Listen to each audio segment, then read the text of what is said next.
오늘 말씀은 이스라엘 나라가 이제 남과 북으로 이제 쪼개어지는 분열되는 이야기에 대해서 다루고 있습니다.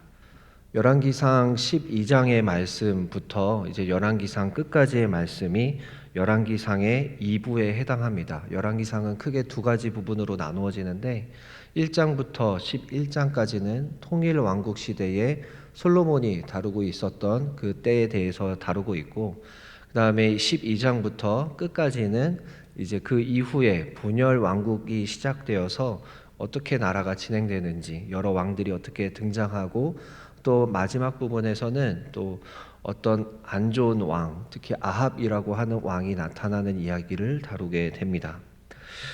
오늘 우리가 읽은 이 12장에서는 특별히 이스라엘 왕 이제 솔로몬의 그 아들이었던 르호보암이 잘못된 그 지시를 함으로 인해서, 잘못된 선택을 함으로 인해서 나라가 결국 둘로 쪼개어지는 그 이야기에 대해서 다루고 있습니다. 앞에서 살펴본 바와 같이 하나님께서는 솔로몬 왕의 범죄로 인해서 이스라엘 왕국을 솔로몬의 아들 때에서 둘로 분열되게 하실 것을 이미 말씀하셨습니다. 그렇다고 솔로몬의 아들인 르호보암이 아무런 잘못이 없는데 나라가 분열된 것이 아니었습니다. 솔로몬은 이스라엘의 역사상 이스라엘을 가장 번성하게 다스린 왕이었습니다. 그러나 그는 많은 건축 사업과 지나치게 화려한 생활로 백성들로부터 많은 세금을 거두게 하였고, 또 많은 건축 사업에 백성들을 강제로 동원해서 노역을 시켰습니다. 이 일로 인해서 백성들의 원성이 높아졌습니다. 백성들이 원래 원성이 있었지만 솔로몬의 카리스마에 눌려서 감히 누구도 그의 정책에 항거할 수가 없었던 상황이었습니다. 하지만 솔로몬이 죽게 되자 사정이 달라집니다. 솔로몬이 죽고 그의 아들 르호보암이 즉위하자 유다 지파에 비해서 상대적으로 억압을 많이 받았던 북부의 10지파의 백성들은 르호보암을 왕으로 인정하기에 앞서서 그에게 솔로몬 시대의 강제 노역과 세금의 양을 완화시켜줄 어떤 그런 요구들을 하게 됩니다. 이러한 요구에 있어서 르호보암이 이제 듣고 바로 판단하지 않고 3일 후에 대답해 주겠다라고 이야기합니다. 이 3일 동안에 르호보암은 이제 나라의 원로들에게, 장로들에게 지혜를 구하고, 또 한편으로는 자신과 함께 자라난 그 소년들에게 또 지혜를 구합니다. 당연히 이 원로들은 그 솔로몬 시대에 많은 어떤 그런 힘듦을 보고 있었기 때문에 이제 르호보암 왕에게 지금까지 어려운 그 힘든 일들을 좀 줄여줘라라고 이야기를 해주고, 르호보암과 같이 자라난 그 소년들은 오히려 그 르호보암에게 지금 얕잡아 보이면 안 된다, 오히려 더 강하게 나가야 된다라고 이야기를 합니다. 이 이야기를 듣고 르호보암이 이 원로들의 이야기를 듣기보다 자신과 함께 자라난 사람들의 이야기를 듣고 이제 그렇게 강하게 이야기를 하는 것이죠. 솔로몬의 왕보다 더 강하게, 그 정갈채찍과 같은 그 가혹함으로 다스릴 것이다라고 이야기를 합니다. 이 이야기 때문에 북부의 10지파 사람들이 굉장히 이제 화가 나서 르호보암을 등지게 된 것입니다. 한편으로 그 노동부 장관과 같은 사람이 어떤 아이도람을 이렇게 그 사람을 보내니 사람들이 돌로 던져서 저 죽였다라고 할 정도로 북부의 이 백성들의 원성이 굉장히 강했던 것입니다. 그 이후에 북부의 10지파 사람들이 이제 여로보암이라고 하는 사람을 추대해서 북부 10지파의 지도자로 이제 세우게 됩니다. 여로보암은 이미 그 예언을 통해서 북부의 10지파를 다스리게 될 것을 예언으로 받았습니다.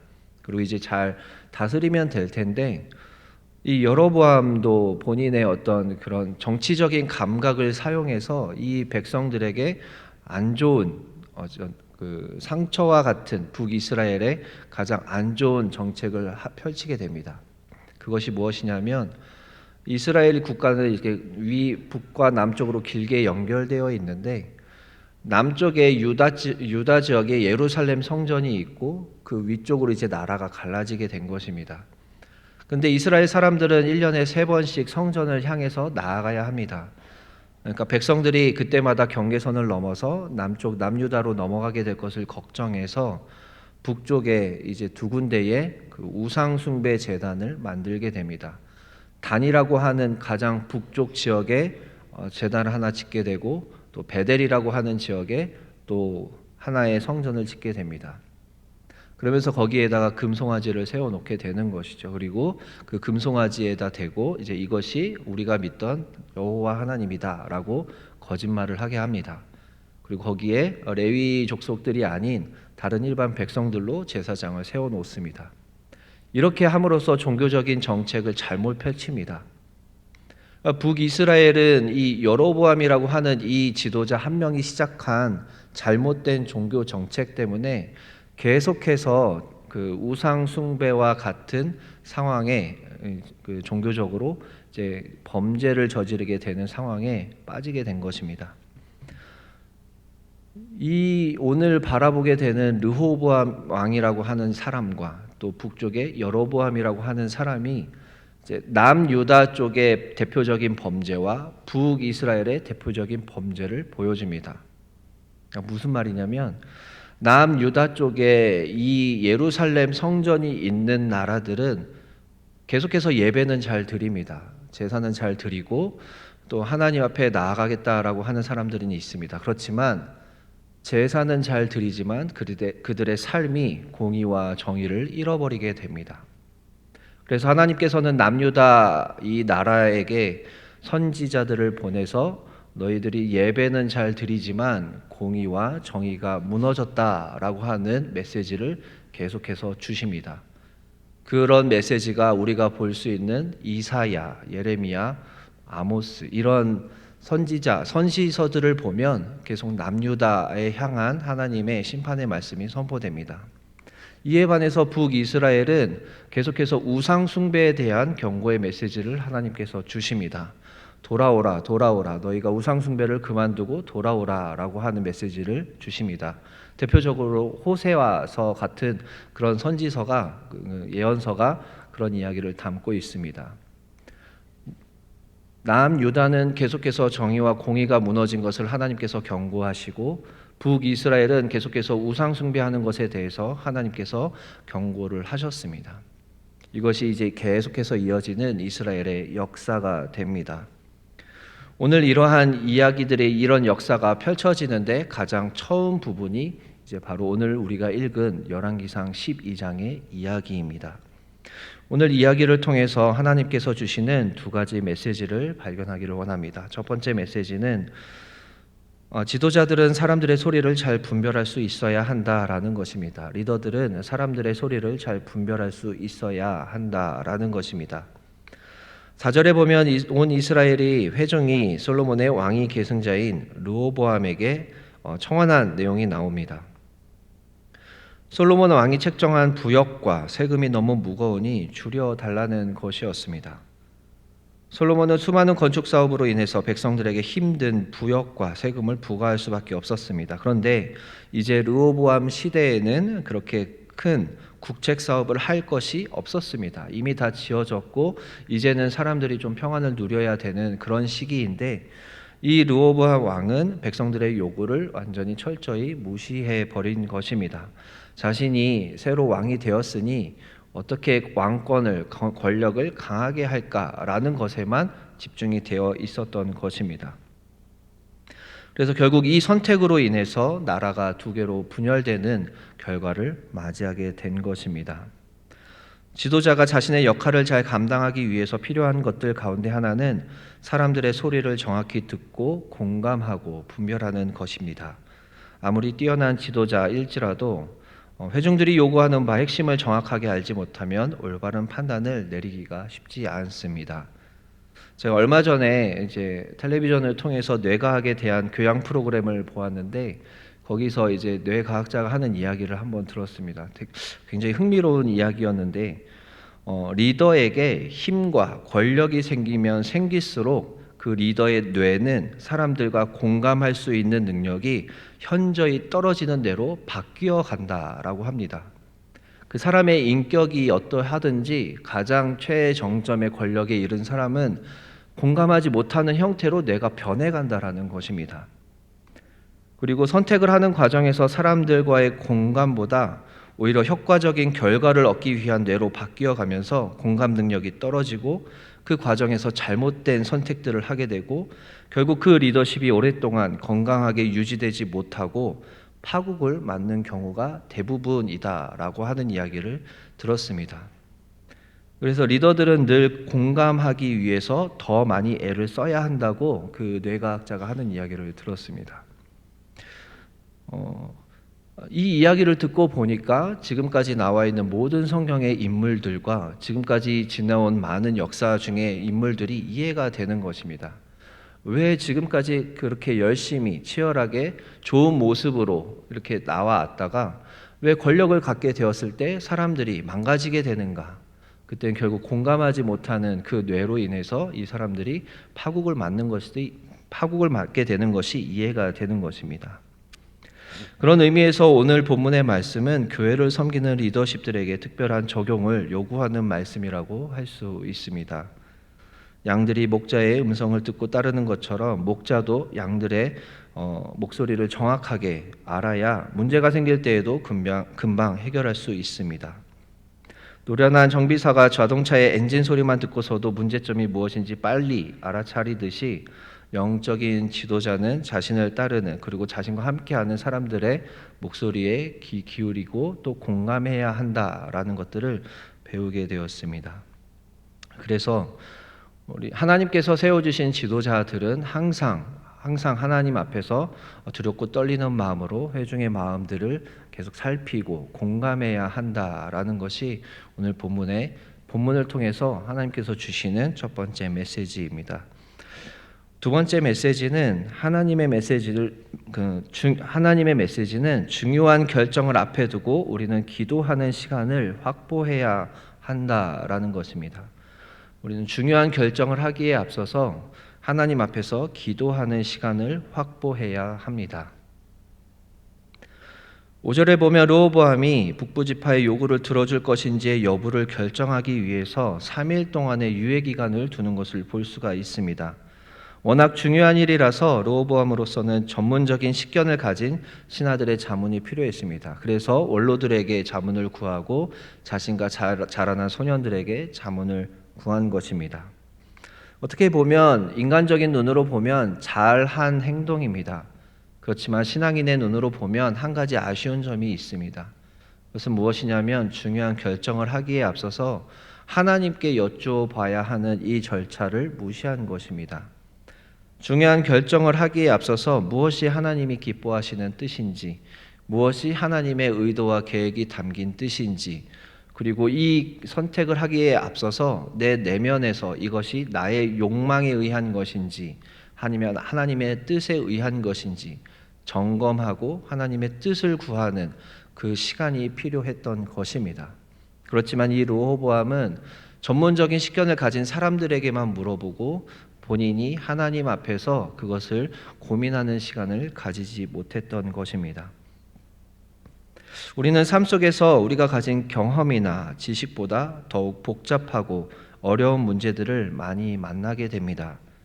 또 우리가 가진 능력보다 더 큰 사명이나 과제들을 감당해야 될 때가 있습니다.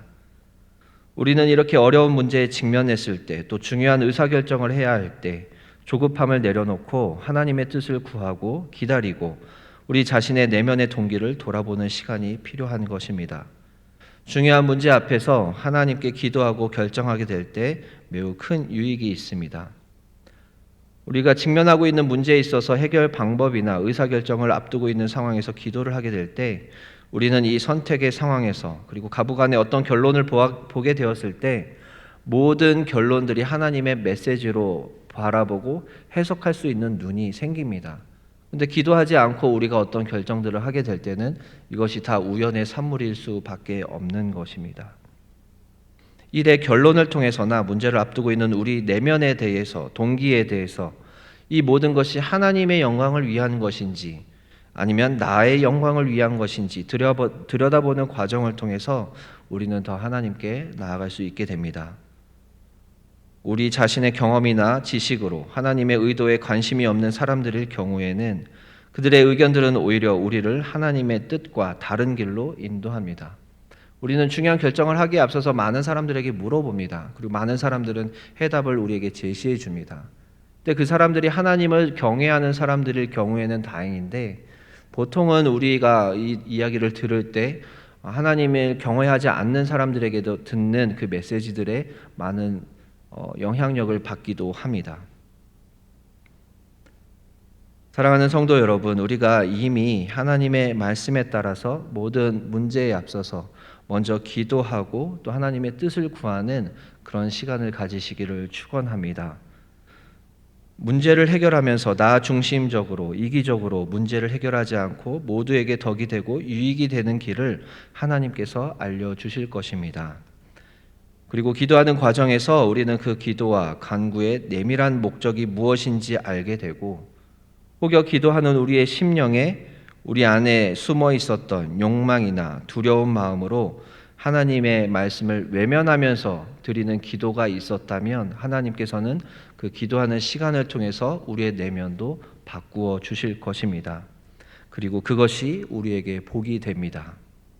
우리를 가만히 죄의 습관에 있는 상태로 가만히 두시지 않으시고 하나님께서 가장 좋은 길로 인도하시기 위해서 우리를 다루어 주십니다.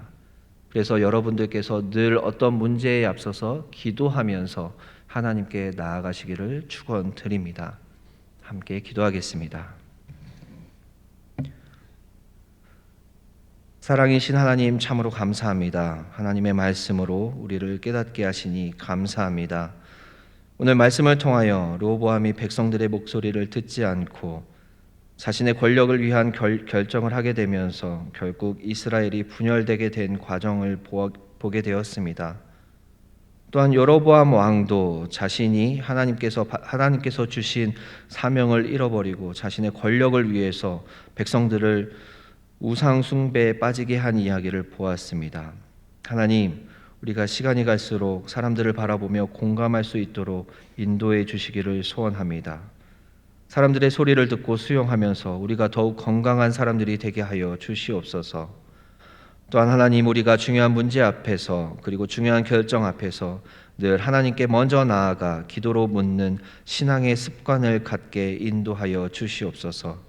우리가 기도하면서 우리의 동기와 내면을 점검할 수 있도록 영적 분별력을 더하여 주시고 하나님께서 우리에게 주시는 응답에 우리가 순종하면서 더욱 신앙적인 용기 있는 반응을 할 수 있도록 인도하여 주시옵소서.